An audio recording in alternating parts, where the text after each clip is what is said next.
North Delhi थाना civil line इलाके में ऑटो चालक की संदिग्ध परिस्थितियों में मौत के चलते पीड़ित परिजनों ने सिविल लाइन थाने के बाहर जमकर किया विरोध प्रदर्शन और कहा युवक की मौत संदिग्ध परिस्थितियों में नहीं बल्कि सिविल लाइन थाने में तैनात पुलिसकर्मियों ने उसकी हत्या कर शव को झाड़ियों में डंप कर दिया। थाना सिविल लाइन के सामने सड़क पर पीड़ित परिजनों के प्रदर्शन के चलते सड़क पर लंबा जाम लग गया। जैसे तैसे पुलिसकर्मियों ने पीड़ित परिजनों को समझाया और बड़ी मुश्किल से इस प्रदर्शन को शांत कर बंद किए रास्ते को खुलवाया। रात 11 बजे। मेरा नाम नताशा है। नताशा, क्या कुछ बताओ? नताशा है, मेरे भाई का नाम चीनू राहुल है और उसको प्यार से चीनू बुलाते हैं। कल रात को हम जागरण देख रहे, पूरी फैमिली हमारे वही कॉलोनी में हो रहा था। तो रात के 11 बजे मेरे भाई का फ़ोन आया। रात के 11 बजे, हाँ 11 या 11:15 के टाइम 11 बजे फ़ोन आया कि नताशा कि मैं अभी आ रहा हूँ, किसी से मेरे ऐसी औरत से झगड़ा हो गया सवारी के पीछे। तो बस एक सवारी मैंने ले ली, उसको छोड़कर मैं एक आ रहा हूँ। ऑटो चलाता था और जो वो औरत थी जिससे कंप्लेंट की थी वो रिक्शा चलाती थी। मैं उसको जानती हूँ क्योंकि मैं वहीं से रोज़ इंस्टीट्यूट जाती हूँ ना, तो मैं वो रोज़ वहीं से आती हूँ। तो उसकी कॉल आई, मैंने कहा ठीक है भाई आ जाओ। मैं कहा तुम लड़ो मत। वो कह रहा है ठीक है। फिर मेरे बड़े भाई का फ़ोन आया कि 11:30 बजे के करीब, 11:30 या 11:35 कुछ ऐसे, अरे रुक 11:35 के बीच। तो फिर मेरे बड़े भाई का फ़ोन आया कि तेरे भाई को ना वो पुलिस वाले उठा कर ले गए। मैंने कहा चलो कोई बात नहीं, छोटी मोटी बात है। मैं कहा सवारी के पीछे, मैं कहा कोई नहीं छोड़ देंगे, ये नॉर्मल है। पूरी स्टोरी बता रही हूँ मैं बता रही हूँ। ठीक है, मुझे भाई का कॉल आया, फिर मम्मी सब यहाँ आए। हमें पता चला कि मेरे भाई को पकड़ ले सवारी के पीछे। तो 2 पुलिस वाले जिप्सी जो होती है ना उसमें बिठा कर लेकर आ गए। मेरा भाई डरा नहीं, लेकर आ गए। तो मैंने जो देखा नहीं, मुझे सुनने में आया, मम्मी सब थे। और जिस औरत ने कंप्लेंट की थी उससे हमने बात की थी, उसने ये बोला था कि मैंने कंप्लेंट की, उसको पकड़वा दिया मैंने। मैं कहा चलो ठीक है, कोई नहीं आंटी, आपकी भी बाय मिस्टेक कोई गलती होगी, उससे भी होगी, कोई बात नहीं, आप चलो छोड़ो।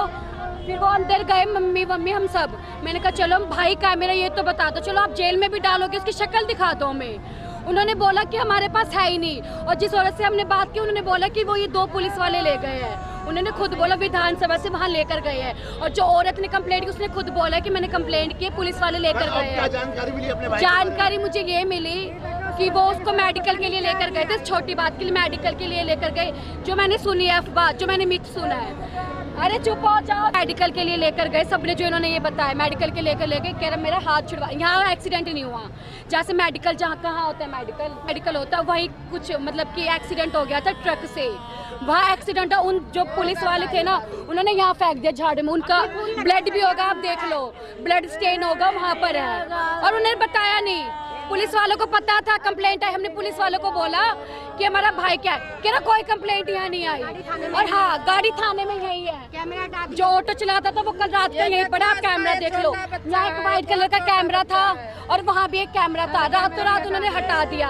फिर वहाँ हम गए, फिर उन्हें बोला पुलिस वालों ने कि अपने भाई की फोटो दिखाओ। उन्होंने बोला फोटो दिखाओ। फिर उन्होंने बोला एक बार आप वो कंफर्म कर लो आपकी वो बॉडी तो नहीं है। पूरा फेस तो उसका पूरा डैमेज हो गया, पूरा फेस डैमेज हो गया। हमने उससे जो उसके टैटू पड़ा था ना, मॉम डैड का बना हुआ था हाथ का टैटू, हमने उससे पहचाना कि हमारा भाई है। और उसकी डैड बताओ कितनी बजे हुई थी, 12 बजे उसकी डैड हो गई थी, मतलब वो पूरा मर गया था। और हमें 2-3 बजे बताया कि यहाँ वो मरा हुआ पड़ा है इन पुलिस वालों ने।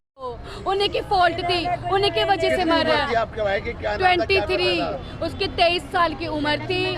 हाँ, और वही कमाता था, वही ऑटो चलाता था। मेरी मम्मी के उसका वो लड़का है, ये छोटा उसका लड़का है। और इस 1 महीने का एक और लड़का है। और इसकी ये छोटा लड़का, उसके 2 लड़के। जानकारी मिली आपको भतीजे? सर मैं कब हुआ है ये? कल रात की बात है सर। घर पे फ़ोन आया था कि भी ऐसी बात हो गई है। तो वहाँ से मेरे बच्चे इधर आए हैं, तो उन लोगों से यहाँ से उनसे पूछा कि भी ऐसी बात है, कोई लड़ाई झगड़े केस आया है या कोई कुछ ऐसी बात हुई है। इन लोगों ने मना कर दिया। उसके 15-20 मिनट के बाद इन लोगों ने खुद बोला कि तुम्हारे बच्चे की बॉडी पड़ी है। तो इनको कैसे मालूम है हमारे बच्चे को?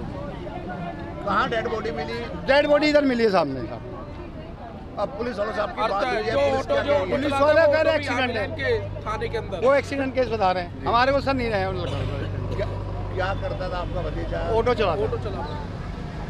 जानकारी क्या मिली थी, किस बात को लेकर ये झगड़ा हुआ, क्यों पुलिस लेकर गई थी? वो ऐसा है जी, यहाँ पर वो जिससे लेडीज से हुई थी ना, वो ऑटो ई रिक्शा चलाती है।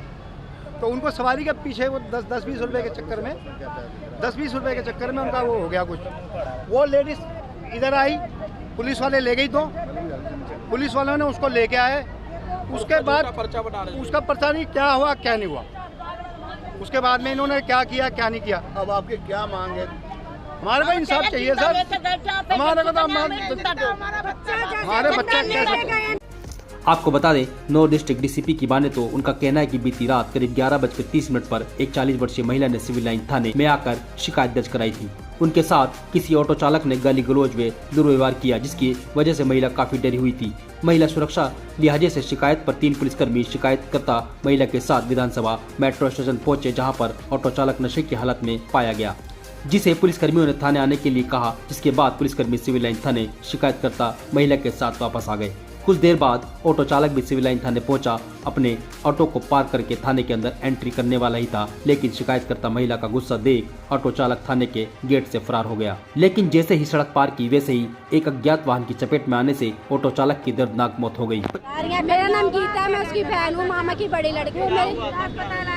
सर रात को हमें नहीं पता, पहले चीनू की 11:30 बजे कॉल आई। उसने बोला कि बुआ मेरी आशा से बात करा दो। फिर अपनी वाइफ से बात करी, उसने बोला आशा तू पराठे बना ले, मैं अभी आ रहा हूँ। उसके हमें 15 मिनट बाद कॉल आता है जहाँ से उसका ऑटो स्टैंड था। उसने बोला कि भाई यहाँ पे ना लड़ाई होगी है और चीनू को पुलिस पकड़ के ले गई। ठीक है सर, राहुल को पुलिस पकड़ के ले गई। इतना सुनते हैं हम सब यहाँ पे आए, मैं मेरी मामी मेरे दोनों भाई हम सब आए। फिर हम अंदर गए, जिस लेडी से लड़ाई थी मैंने उस लेडी से बोला आंटी आपकी मेरे भाई से लड़ाई हुई है, आप मेरे भाई को बता दो आपका क्या मैटर है। वो बोली मेरा कुछ मैटर नहीं हुआ, ऐसे कुछ बोली। मैंने बोला नहीं आंटी कुछ तो मैटर है। फिर ये करके उन्होंने पुलिस वाली एक लेडीज थी, उन्होंने हमें बाहर धक्का दे दिया और उस लेडीज को उन्होंने अंदर बंद कर लिया। उसके बाद में हमें यकीन नहीं हुआ। हम वहाँ पे जहाँ वो क्या बोलते हैं अंदर स्टाफ होता है हवालात, हम हवालात में देखने गए। हवालात में देखने गए, एकदम से पुलिस वाला भाग के आया, हमें दोनों को बाहर कर दिया। उसकी वाइफ थी और मैं थी। उसके बाद में हम यहाँ आए, थोड़ी देर में हम आते हैं यहाँ पे देखते हैं। फिर हमारी चौकी से जो क्या जेईओ थे वो आए, आईओ थे वो आए और हमें बोला कि ये गाड़ी किसकी है। हमने बोला गाड़ी मेरे मामा का नाम है राजिंदर। कौन चला रहा था? हमने बोला राहुल। उसने बोला उसकी आईडी। हमने बोला सर क्या हुआ? तो एकदम से उन्होंने बोला कि राहुल की आप फोटो देखो पहचान लोगे। हमने देखा, हमने उन्हें फोटो दिखाई पुलिस वाले को और पुलिस उसकी फोटो दिखा के फिर मेरा भाई मेरे मतलब कि छोटा ब्रदर लो था, मैं वहाँ पे गए ब्रदर लो और उसने देखा वो वहाँ पे बेहोश हो गया। फिर हमें कोई होश नहीं है। हमने पहले पूछा कहाँ है, ये बोले कि उसकी ना उसने ड्रिंक कर रखी है, वो एमएलसी करवाने गए। सर अगर एमएलसी करवाने ले गए तो ये जिंदा लेके गए, वहाँ पे मर कैसे गए? जिंदा लेके गए, उसे जिंदा लेके गए तो मर कैसे गया? एक्सीडेंट भी कहाँ हुआ कहाँ नहीं हुआ हमें ये भी नहीं पता है। जिंदा लेके गए थे उसे, यहाँ पे कैमरे थे और सारे कैमरे हटा दिए रातों रात। कोई पुलिस वाला कुछ भी ऑटो चलाता था सर। शादी हो चुकी है, उसके 2 बच्चे हैं और थाने में 2 बच्चे हैं। एक बच्चा उसका 1.5 साल का है, एक बच्चा अभी ऑपरेशन से हुआ 15 दिन का, उसकी अभी ताके भी नहीं सूखे। उसकी बेबी की भी बहुत बुरी हालत है, उसकी माँ की भी बुरी हालत है। सर हमें इंसाफ चाहिए, हमारे बच्चे को नहीं क्यों ऐसा। मेरे बच्चे भाई ने क्या करा था तो उसको मार दिया। तो एक छोटी सी लड़ाई थी ना, या तो टैरसर को जो आतंकवादी को हैंड टू हैंड नहीं मारते हैं, आतंकवादी को भी पकड़ के ले जाते हैं, आतंकवादी को कोई हैंड टू हैंड नहीं मारता है। आप पुलिस वाले हो, आपने मेरा हाथ पकड़ रखा, मैं आपका हाथ छुड़ा के कैसे भागूंगी? जब मैं अंदर हूँ तो कर लूँ, नहीं भागूंगी। और आप जाके वहाँ देखो, ना कोई ट्रैफिक है ना कोई कुछ है। वहाँ जाके कैसे एक्सीडेंट हुआ मेरे बच्चे को? हमने पुलिस वालों से पूछा कि भाई हमारा राहुल कहाँ है, तो वो कह रहा एजेंसी को करवाने गए, वो क्या नाम उसका मेडिकल कराने लेके गए थे। इन्होंने पूछा मेडिकल के लिए। हमने कहा ठीक है। फिर हमने उधर से आया तो मेडिकल नहीं आया, वो मरा हुआ है, वो मरा हुआ है, मरा हुआ है, मरा हुआ है, मरा हुआ। हम पुलिस के करेंगे। आपकी कोई बॉडी में खरोच नहीं है। एक्सीडेंट होता है तो रेयर है कि यहाँ पे भी एक्सीडेंट में निशान वगैरह आते ही है।